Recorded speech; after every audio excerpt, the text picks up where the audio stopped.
So hello everyone. So welcome to all in the next lecture of atomic structure. इसके पहले वाले lecture में हम लोग एटॉमिक स्ट्रक्चर का शुरुआत इंट्रोडक्टरी लेक्चर देख चुके थे, जहाँ पर हम लोग ने बेसिक आइडिया के बारे में हम लोग ने चर्चा की है, जिसमें हम लोग बेसिकली एटम, एलिमेंट्स और जो मोस्ट इम्पॉर्टेंट हम लोग ने उसमें पढ़ा वो था डाल्टन्स एटॉमिक थ्योरी। ठीक है, डाल्टन्स एटॉमिक थ्योरी।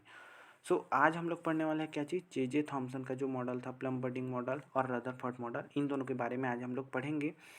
इसके बाद वाले लेक्चर में हम लोग बोहर एटॉमिक मॉडल को लेंगे और उसके बाद हम लोग फर्दर एटॉमिक स्ट्रक्चर में आगे बढ़ते हुए चले जाएंगे। आज बेसिकली दो टॉपिक ही कवर करेंगे, जे थॉमसन का मॉडल और उनका एक्सपेरिमेंट, और सेकेंड हम लोग करेंगे रदरफोर्ड जो मॉडल दिए थे एटम का, उनके बारे में। ठीक है। जे थॉमसन ने क्या किया था कि इन्होंने क्या किया था, इलेक्ट्रॉन का डिस्कवर किया था। ठीक है, used the cathode ray tube to discover the electron. उन्होंने ये जब जे थॉमसन ने जब इलेक्ट्रॉन के बारे में डिस्कवर किया, तो उनको भी नहीं पता था कि ये जो निगेटिवली चार्ज जो पार्टिकल है, उन्होंने उस समय इसको बोला था कैथोड रे डिस्चार्ज। ठीक है, कैथोड रे। उन्होंने जिस समय ये एक्सपेरिमेंट किया था, आगे मैं बताऊंगा कि थॉमसन ने क्या एक्सपेरिमेंट किया था, तो उन्होंने उस समय ऐसे ही बताया था कि ये जो नेगेटिवली चार्ज पार्टिकल है वो नेगेटिव प्लेट से पॉजिटिव प्लेट की तरफ जो जा रही हैं, ये बेसिकली नेगेटिवली चार्ज पार्टिकल हैं, और ये इनको उन्होंने कैथोड रेज नाम दिया था। बाद में ये पता चला कि ये जो कैथोड रेज है, ये बेसिकली क्या है, इलेक्ट्रॉन है जो कि एटम में प्रेजेंट होता है, जो एटम का एक स्ट्रक्चर फंडामेंटल पार्ट है। ठीक है, ये पता किया था थॉमसन ने। थॉमसन ने किया गया था, थॉमसन ने किया ये था कि उन्होंने जब एक्सपेरिमेंट किया तो उन्होंने बेसिकली एक कैथोड रे डिस्चार्ज ट्यूब लिया। कैथोड रे डिस्चार्ज ट्यूब मतलब ये जो ट्यूब दिख रहा है आप लोग को, ये बेसिकली एक ग्लास का होता है, जिसमें एक वैक्यूम पंप से वैक्यूम क्रिएट कर देते हैं। एक होता है पॉजिटिव प्लेट और एक होता है क्या चीज़, नेगेटिव प्लेट। एक होता है क्या चीज़, पॉजिटिव प्लेट, और एक होता है नेगेटिव प्लेट। बेसिकली उन्होंने जब दो प्लेट लिए थे, एक लिए थे पॉजिटिव प्लेट और एक लिए थे क्या चीज़, नेगेटिव प्लेट। और उसमें जब उन्होंने जब वोल्टेज सप्लाई किया, तो उन्होंने क्या देखा कि जो नेगेटिवली चार्ज प्लेट था, ठीक है, नेगेटिवली चार्ज प्लेट था, वहाँ से क्या हो रहा था कि ये जो नेगेटिवली चार्ज जो पार्टिकल हैं, इलेक्ट्रॉन्स, वो क्या हो रहे थे, इस पॉजिटिवली चार्ज प्लेट की तरफ क्या हो रहे थे, इमिट हो रहे थे। और वो क्या कर रहे थे, इस नेगेटिवली चार्ज प्लेट से पॉजिटिवली चार्ज प्लेट की तरफ क्या हो रहे थे, फ्लो हो रहे थे, जैसे इस वाली इमेज में आप लोग अच्छे से देख पा रहे हैं। ठीक है, दैट इज व्हाट उन्होंने क्या किया, नेगेटिव प्लेट से पॉजिटिव प्लेट की तरफ क्या हुए, इलेक्ट्रॉन्स क्या हुए, इमिट हुए, और वो स्ट्रेट लाइन में नेगेटिव प्लेट से जा करके पॉजिटिव प्लेट में जाने लगे। ठीक है, बीच में क्या है, वैक्यूम है, इसी वजह से उस इलेक्ट्रॉन को ज़्यादा प्रॉब्लम नहीं हुई while travelling from the negative plate to the positively plate. बाहर में वोल्टेज सप्लाई किए थे उन्होंने, और उन्हें पाया कि क्या हुआ है कि passing in electric current makes a beam appear to move from the negative to the positive. और इस इलेक्ट्रॉन के मूवमेंट की वजह से नेगेटिव चार्ज प्लेट से पॉजिटिव चार्ज प्लेट की तरफ जाने की वजह से क्या हुआ, एक इलेक्ट्रिक करंट फ्लो हुआ। ठीक है, और उसके बाद क्या हुआ, और जब उन्होंने क्या किया, अब उनको तो पता चल गया था कि ये जो क्या है, कि ये जो पार्टिकल है जो नेगेटिव चार्ज प्लेट से पॉजिटिव चार्ज प्लेट की तरफ जा रहे हैं, ये एक स्ट्रेट लाइन में मूव कर रहे हैं। लेकिन उन्होंने जब इलेक्ट्रिक फील्ड अप्लाई किया, उन्होंने जब क्या किया, इलेक्ट्रिक फील्ड अप्लाई किया, तो ये जो नेगेटिव चार्ज पार्टिकल थे वो क्या हो रहे थे, डिफ्लेक्ट हो रहे थे। क्योंकि हम सभी पता है कि इलेक्ट्रिक फील्ड में जो चार्ज पार्टिकल है वो क्या होते हैं, वो क्या करते हैं, एक्सीलरेशन शो करते हैं, Q times of E force experience करते हैं चार्ज पार्टिकल इलेक्ट्रिक फील्ड में। वो फिजिक्स का कॉन्सेप्ट है, लेकिन बेसिकली आपको समझ में आना चाहिए कि कोई भी चार्ज, चाहे इलेक्ट्रॉन हो, प्रोटॉन हो, उसको जब हम इलेक्ट्रिक फील्ड में फेंकते हैं, ठीक है, तो वो इलेक्ट्रिक फील्ड के साथ क्या करता है, इलेक्ट्रिक फील्ड के डायरेक्शन में, अगर कहीं पॉजिटिव चार्ज पार्टिकल, तो वो इलेक्ट्रिक फील्ड के डायरेक्शन में मूव करना चालू कर देता है, और अगर कहीं नेगेटिवली चार्ज पार्टिकल है तो वो इलेक्ट्रिक फील्ड के अपोजिट डायरेक्शन में मूव करना चालू कर देता है। तो ये जो इलेक्ट्रॉन जो नेगेटिव चार्ज प्लेट से पॉजिटिव चार्ज प्लेट की तरफ जा रहे थे स्ट्रेट लाइन में, initially when there was no electric field, but when he apply the electric field, the electrons were get deflected, and he concluded that these are the negatively charged particles, and Thomson concluded that cathode rays are negatively charged particle। इसमें जैसे इस वाली image में आप लोग अच्छे से देख पा रहे होंगे कि जो इलेक्ट्रॉन है वो पॉजिटिव इनकी तरफ जा तो रहे थे, लेकिन वो डिफ्लेक्ट हो गए, क्या हो गए, पॉजिटिव चार्ज। जैसे इलेक्ट्रिक फील्ड कैसे जनरेट होता है, इलेक्ट्रिक फील्ड जनरेट होता है पॉजिटिव आप लोग को थोड़ा बहुत तो कॉन्सेप्ट आना चाहिए इलेक्ट्रिक फील्ड का, कि इलेक्ट्रिक फील्ड का डायरेक्शन होता है पॉजिटिव से नेगेटिव की डायरेक्शन में। और जब थॉमसन ने इलेक्ट्रिक फील्ड अप्लाई किया तो उन्होंने देखा कि जो कैथोड रेस हैं जो स्ट्रेट लाइन में ट्रेवल कर रही थी वो क्या हो रहा है, इलेक्ट्रिक फील्ड के अपोजिट डायरेक्शन पे डिफ्लेक्ट होने लगी। इसका मतलब जो पार्टिकल्स जो मूव हो रहे थे कैथोड रेस जिसको उन्होंने बोला था वो क्या है, नेगेटिवली चार्ज है।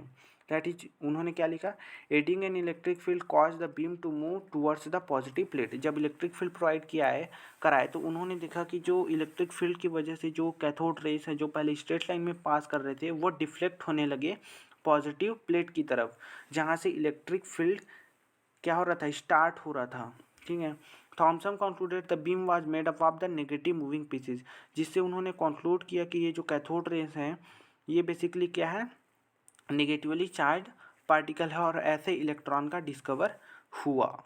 ठीक है, थॉमसन, उसके बाद थॉमसन ने क्या दिया, एक प्लम बडिंग मॉडल दिया। प्लम बडिंग मॉडल आप सभी को बहुत अच्छे से पता होगा, क्लास 9th में 11th में पढ़े थे। ठीक है, जिसमें स्फेरिकल क्लाउड होगा जो पॉजिटिव चार्ज होगा, जिसमें बीच बीच में इलेक्ट्रॉन इम्बेडेड होंगे, जैसे प्लम बडिंग होता है ना, प्लम बडिंग, ठीक है, आप सभी खाए भी होंगे। तो वैसे ही क्या होता है, इलेक्ट्रॉन ऐसे इम्बेडेड होगा, ऐसा उन्होंने बताया था। लेकिन हम सभी को पता है कि ये जो मॉडल है ये फेल कर गया था, क्योंकि असल में ऐसा हुआ नहीं। ये तो थी अब तक कि इलेक्ट्रॉन की डिस्कवरी कैसे जे थॉमसन ने इलेक्ट्रॉन का डिस्कवर किया। आगे हम लोग देखते हैं कि इसका प्रोटॉन का डिस्कवरी। प्रोटॉन को किसने डिस्कवर किया था, गोल्डस्टेन। किसने डिस्कवर किया था, Goldstein. Using a cathode ray tube discover the canal rays which are the beam of positive charge particle. Helium is credited with the discovery of proton in an atom. उन्होंने क्या देखा, जो जैसे उन्होंने experiment किया था थॉमसन ने, उन्होंने देखा था कि कैथोड रेस कहाँ से कहाँ पास हो रही थी, नेगेटिव चार्ज प्लेट से पॉजिटिव चार्ज प्लेट पर। लेकिन गोल्डस्टेन ने क्या कंक्लूड किया कि जो कुछ ऐसे पार्टिकल्स भी हैं जो जो क्या कर रहे थे, एनोड से कैथोड की तरफ जा रहे थे। ठीक है, मतलब पॉजिटिवली चार्ज प्लेट से नेगेटिव चार्ज प्लेट की तरफ जा रहे थे। और उन्होंने पाया कि ये जो पॉजिटिव चार्ज प्लेट से नेगेटिव चार्ज प्लेट की तरफ जाने वाली जो पार्टिकल्स है यही बेसिकली क्या है, प्रोटॉन है, यही पॉजिटिव चार्ज पार्टिकल हैं। ठीक है, ऐसा उन्होंने कंक्लूड किया। आगे मुलिकन ऑयल ड्रॉप एक्सपेरिमेंट किया, जहां उन्होंने चार्ज ऑफ एन इलेक्ट्रॉन को डिटरमाइन किया। और उन्होंने क्या किया, थॉमसन के चार्ज टू मास रेशियो को यूज करके इलेक्ट्रॉन का चार्ज और मास को कैलकुलेट किया। बेसिकली उसके मास को कैलकुलेट किया। ठीक है, वो बेसिकली ज़्यादा इंपॉर्टेंट नहीं था, इसलिए मैं उस पर ज़्यादा एक्सप्लेन करने के मूड में नहीं हूँ। ठीक है, फोकस में नहीं हूँ, क्योंकि वो ज़्यादा एग्ज़ाम्स में भी नहीं पूछेंगे। आपको पूछेंगे तो बेसिकली यही पूछेंगे कि कैसे थॉमसन ने इलेक्ट्रॉन का डिस्कवर किया, उसको मैंने आपको बता दिया। और पूछेंगे तो ये पूछेंगे अर्नस्ट रदरफर्ड एक्सपेरिमेंट, जो बहुत ही इम्पॉर्टेंट है। अर्नस्ट रदरफर्ड एक्सपेरिमेंट, उन्होंने क्या क्या किया था, उन्होंने क्या किया, एक गोल्ड फाइल लिया। उस गोल्ड फाइल के ऊपर उन्होंने अल्फ़ा पार्टिकल को बोम्बार्ड किया। अल्फ़ा पार्टिकल को बोम्बार्ड किया। अल्फ़ा पार्टिकल मतलब कि देखो, हीलियम को तो सब जानते होंगे, एटॉमिक नंबर 2 होता है। उसके पास क्या होता है, 2 प्रोटॉन होते हैं, 2 न्यूट्रॉन होते हैं और 2 इलेक्ट्रॉन होते हैं। ठीक है, अगर कहीं हम हीलियम के एटम से 2 इलेक्ट्रॉन को निकाल दें तो उसके पास क्या बचेगा, सिर्फ और सिर्फ 2 प्रोटॉन और 2 न्यूट्रॉन। तो यही जो 2 प्रोटॉन और 2 न्यूट्रॉन है इसी को बोलते हैं अल्फा पार्टिकल। अगर कहीं मैं एक शब्द में बोलूँ तो alpha particle is the nucleus of helium atom. So उन्होंने क्या किया था, जो अल्फ़ा पार्टिकल के सोर्स के लिए एक रेडियो एक्टिव सोर्स लिया। फिर वहाँ से अल्फ़ा पार्टिकल को उन्होंने गोल्ड फाइल के ऊपर बोम्बार्ड किए। अब गोल्ड फाइल क्या था, बहुत ही थिन था, अप्रॉक्सीमेटली 1000 एटम थिक था। मतलब कि सिर्फ 1000 एटम थिक गोल्ड फाइल, एकदम थीन गोल्ड फाइल को उन्होंने क्या किया था, उसके ऊपर अल्फा पार्टिकल का बॉम्बार्डमेंट शुरू किया। तो उन्होंने क्या पाया कि जो अल्फा पार्टिकल है वो गोल्ड फाइल से टकराने के बाद क्या हो रहे थे, कुछ अल्फ़ा पार्टिकल्स डिफ्लेक्ट हो जा रही थी। और वो जो डिफ्लेक्टेड अल्फ़ा पार्टिकल थी उनको उन्होंने क्या किया, डिटेक्ट किया। तो उन्होंने पाया कि बहुत सारे अल्फ़ा पार्टिकल तो स्ट्रेट लाइन से पास हो गए, लेकिन कुछ ही अल्फ़ा पार्टिकल क्या हो रहे थे, डिफ्लेक्ट हो रहे थे बहुत एकदम थोड़े एंगल से। और सिर्फ मिलियन में 1-2 ही ऐसे थे जो 180 डिग्री से डिफ्लेक्ट हो रहे थे। तो इसके बारे में उन्होंने आगे क्या कंक्लूड किया, यहाँ पर देखो, यहाँ पर लिखा है the most alpha particle go straight through the gold file. बहुत सारे अल्फा पार्टिकल सीधा सीधा क्या होते हैं, जो गोल्ड फाइल को पास आउट कर दिए बिना डिफ्लेक्ट हुए, और डिफ्लेक्ट हुए भी तो बहुत कम एंगल से। A few alpha particles are sharply deflected, ठीक है, सिर्फ कुछ ही ऐसे अल्फा पार्टिकल थे जो बहुत ज़्यादा डिफ्लेक्ट हुए। सो इससे रदरफोर्ड ने क्या कंक्लूजन निकाला कि the atom is mostly empty, मतलब कि एटम क्या है, मोस्टली एम्प्टी है, मतलब एटम का ज़्यादातर हिस्सा क्या है, खाली है। There is a small death center. अब देखो कुछ ही ऐसे अल्फा पार्टिकल थे जो बहुत ज़्यादा एंगल से डिफ्लेक्ट हो रहे थे, तो उन्होंने क्या कंक्लूड किया कि यहाँ पर कुछ ही ऐसा डेंस सेंटर है जो पॉजिटिव चार्ज है, जिसकी वजह से अब देखो अल्फा पार्टिकल खुद पॉजिटिव चार्ज है, तो वो पॉजिटिव चार्ज न्यूक्लियस से ही टकरा करके तो डिफ्लेक्ट होगा ना। और दूसरा क्या बोला कि वो डेंस है। डेंस क्यों है, देखो खुद हीलियम का जो न्यूक्लियस है, मतलब अल्फा पार्टिकल, वो खुद हैवी है, 2 प्रोटॉन 2 न्यूट्रॉन है। अगर उसको डिफ्लेक्ट कर रहा है कोई चीज़, इसका मतलब कि वो क्या होगा, बहुत डेंस होगा, है ना, बहुत ज़्यादा क्या होगा, डेंस होगा, है ना। अगर मान लो कोई पतला दुबला आदमी जा रहा है, अगर वो मोटा तगड़ा आदमी से टकराएगा तभी तो वो डिफ्लेक्ट होगा ना, मतलब कि रिवर्स होगा। अगर कहीं अगर कहीं वो खुद उसमें खुद ही दम नहीं रहेगा सामने वाले आदमी में, तो वो उसको रोक पाएगा क्या, नहीं। वो तो अल्फा पार्टिकल डिफ्लेक्ट हो रहा है, इसका मतलब ये क्या है कि जो गोल्ड का न्यूक्लियस है वो बहुत ज़्यादा डेंस है, ठीक है, बहुत ज़्यादा हैवी है, इसी वजह से वो क्या हो रहा है, डिफ्लेक्ट हो रहा है। और वो क्या है, पॉजिटिव चार्ज है, क्यों, क्योंकि अल्फा पार्टिकल भी पॉजिटिव चार्ज है और न्यूक्लियस भी पॉजिटिव चार्ज होगा, तभी तो उसको डिफ्लेक्ट कर पाएगा ना। आगे Rutherford discover the nucleus of an atom, और इसी प्रकार उन्होंने क्या किया, न्यूक्लियस का डिस्कवर कर दिया कि उन्होंने बताया कि एटम के सेंटर में होता है न्यूक्लियस, जिसके अराउंड इलेक्ट्रॉन रिवॉल्व करते हैं, और ज़्यादातर हिस्सा एटम का एम्प्टी होता है। सेंटर में न्यूक्लियस होता है जो बहुत से छोटे हिस्से को कवर करता है, जो हाईली डेंस होता है और पॉजिटिवली चार्ज होता है, ठीक है। The nucleus is small dense core with a positive charge. तो ये उनका कंक्लूजन था कि atom is mostly empty space and the nucleus is a small dense core with a positive charge, ठीक है। तो ये बेसिकली था। आगे इसमें देखो Rutherford model of an atom, इसमें दिखाया गया कि कैसे न्यूक्लियस पॉजिटिव चार्ज है और इलेक्ट्रॉन नेगेटिव चार्ज उसके अराउंड घूम रहा है।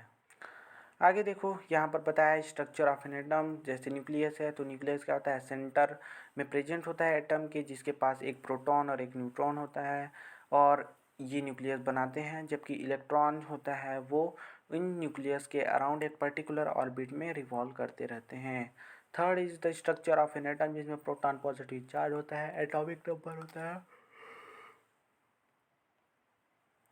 एटॉमिक नंबर होता है 1 AMU, ठीक है, जिसे डिनोट करते हैं, जैसे प्रोटॉन का चार्ज 1 होता है, ठीक है, वैसे ही इलेक्ट्रॉन का भी चार्ज 1 होता है, लेकिन बस साइन अपोजिट होता है। पॉजिटिव चार्ज होता है प्रोटॉन, इलेक्ट्रॉन होता है नेगेटिव चार्ज, जबकि न्यूट्रॉन के पास होता है नेगेटिव चार्ज।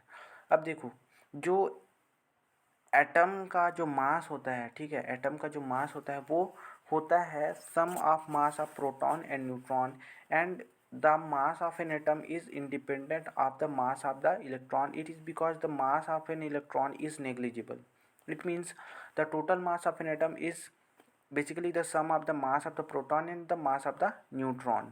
ओके, मतलब कि एटम का जो मास है वो प्रोटॉन और न्यूट्रॉन के मास के सम के बराबर होता है, वो इलेक्ट्रॉन के मास के ऊपर डिपेंड नहीं करता, क्योंकि इलेक्ट्रॉन का मास बहुत कम होता है।